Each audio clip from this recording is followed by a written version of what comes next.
എമ്പുരാൻ എന്ന സിനിമ ഉണ്ടാക്കിയ വിവാദങ്ങളെക്കുറിച്ച് ശ്രദ്ധേയമായ ചില കാര്യങ്ങളാണ് എഴുത്തുകാരൻ NS മാധവൻ പറഞ്ഞത്.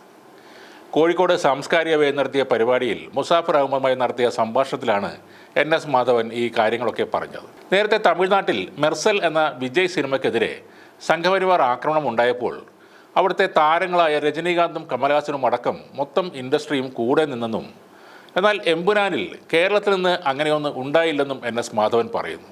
ചരിത്രത്തിൽ നിന്ന് മുറിച്ചു മാറ്റപ്പെട്ട ഒന്നായിരുന്നു ഗുജറാത്ത് കലാപമെന്നും, എന്നാൽ എമ്പുരാൻ സിനിമ അത് വീണ്ടും ഓർമ്മിപ്പിച്ചെന്നും അദ്ദേഹം പറഞ്ഞു. മെർസലിനെതിരെ തെരുവിലിറങ്ങിയാണ് അന്ന് സംഘപരിവാർ പ്രതിഷേധിച്ചത്. എന്നാൽ എമ്പുരാനെതിരെ സോഷ്യൽ മീഡിയ വഴിയുള്ള ഒരു കീബോർഡ് ആക്രമണം മാത്രമാണ് ഉണ്ടായതെന്നും അദ്ദേഹം പറഞ്ഞു.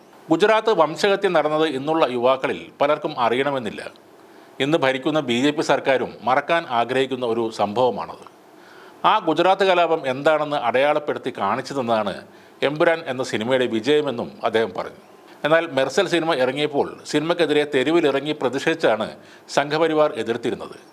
ചിത്രത്തിലെ GST വിരുദ്ധ സംഭാഷണങ്ങൾ നീക്കണമെന്ന പൊതുതാൽപര്യ ഹർജി അന്ന് കോടതിയും തള്ളിയിരുന്നു. സിനിമയെ സിനിമയായി തന്നെ കാണണമെന്ന് പറഞ്ഞ കോടതി സിനിമ പല കാര്യങ്ങളും ചർച്ച ചെയ്യാറുണ്ടെന്നും അതെല്ലാം ജനങ്ങളെ ബാധിക്കുമെന്ന് പറയാനാകില്ലെന്നും വ്യക്തമാക്കി.